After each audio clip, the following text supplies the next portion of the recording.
What's up, everybody? It's Jordan, and welcome to the Sports Studio Hines Show. In this video, I want to be doing an all-season review and 2022 record predictions for the Detroit Lions. Let's go ahead and get started here. So this past season, in the 2021 season, the Lions had a new head coach in Dan Campbell. The Lions were 3-13-1 in his first season as the head coach of Detroit. This was their first year with Jared Goff as their starter. Goff was 3-10-1 as a starter, starting 14 games for Detroit, throwing for over 3,200 yards, 19 touchdowns, and 8 interceptions.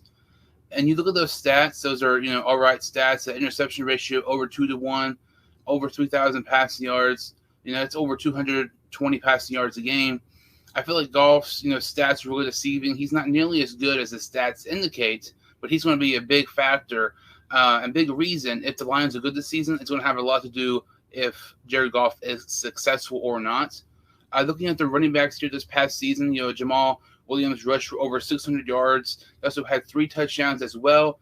Deandre Swift, in my opinion, one of the more underrated running backs in the league, also ran for over 600 yards. He had 5 touchdowns. He also had over 60 receptions for over 400 yards and 2 receiving touchdowns.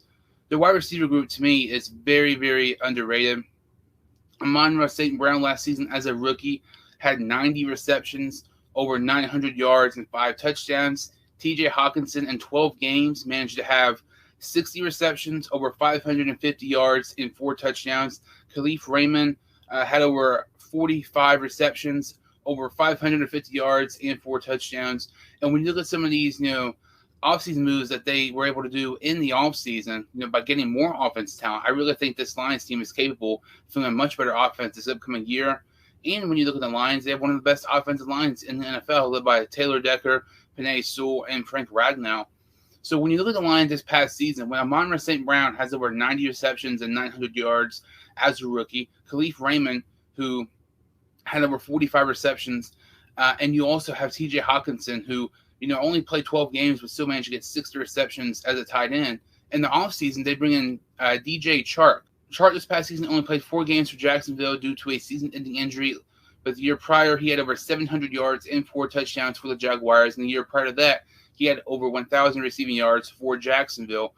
And they were also able to draft Jameson Williams, the wide receiver out of Alabama, and many consider him to be the best wide receiver in the draft and could have been the first wide receiver taken if it wasn't for injuries. In 15 games last year for Bama, Jameson Williams had 79 receptions, over 1,500 yards, and 15 touchdowns. When Khalif Raymond last year for the Lions had over 45 receptions, and he's now going to be your 5th or 6th best option on your team, that really kind of proves that this Lions team is loaded with talent that just people aren't talking about because they don't have these, household names like maybe a Jamar Chase or Mike Evans or some of those guys. But this Lions offense can be very, very good this upcoming season. I think that's an offense you definitely need to keep an eye on as we get closer to the regular season.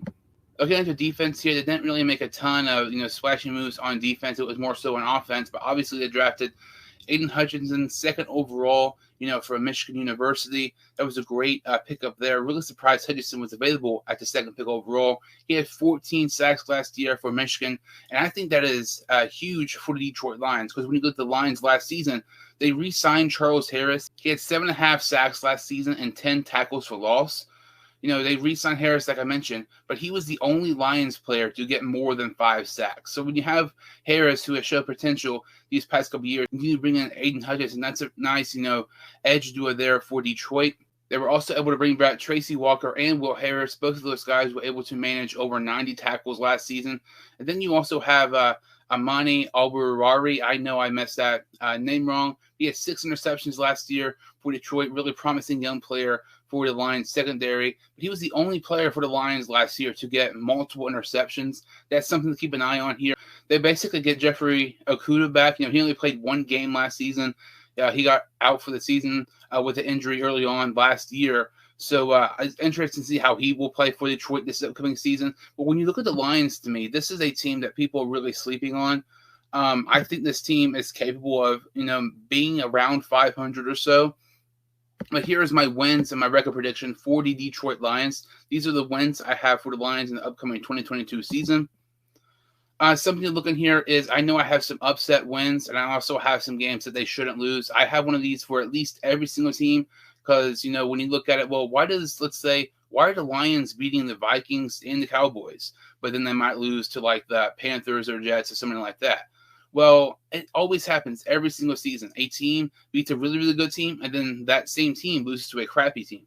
Look at last year. The Bengals defeated the Chiefs twice, the Ravens twice, and the Steelers twice, but they lost to the Jets and the Bears. That makes absolutely no sense at all. But so my wins for the Lions, I have them beating the Eagles, the Commanders, the Seahawks, Cowboys, Bears, Giants, and Vikings. The losses I have for Detroit are the Vikings in Minnesota, at New England, against the Miami Dolphins, Green Bay, the Buffalo Bills, the Jacksonville Jaguars, at the New York Jets, at the Carolina Panthers, against Chicago, and at Green Bay. So my record prediction for the Detroit Lions is 7-10, and that's really a nice improvement compared to last season. That's over doubling your win total from the year prior. And to me, when you look at some of those wins and losses, maybe they don't beat Philadelphia, maybe they don't beat Dallas, but, maybe they'll beat, the Jets and the Panthers instead, and they'll kind of cancel out. I could definitely see this Lions team flirting around possibly playoff contention this upcoming season, because the NFC North, in my opinion, is 100% the worst division in the NFC, and to me, I think it's debatable to even say it might be the worst division in all of football right now. This Lions team, like I mentioned, I have the record prediction at 7-10. Obviously, this season is going to have a lot to depend on how good Jared Goff is this season.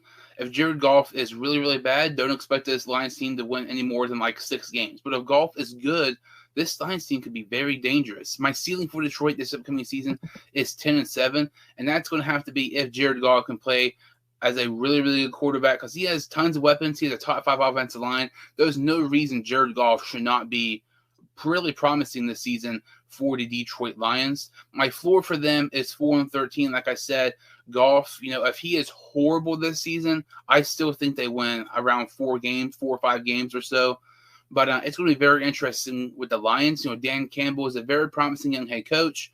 Jared Goff has tons of wide receiver talent. He has a great offensive line. He has a really nice running back duo. There is no excuses for Jared Goff this season for Detroit. But like I said, my record prediction for the Detroit Lions this upcoming season is 7-10. But, who knows? Maybe they could even be better if Goff pans out this year. Let me know what you think in the comments below. Comment what you think the Lions record will be this upcoming season. That about does it for this video. If you're new to the channel or you've seen my videos before, make sure to like this video and subscribe to my channel. I would greatly appreciate it. Thank you all so much for watching, and I will see you all next time on the Sports Studio Hines Show.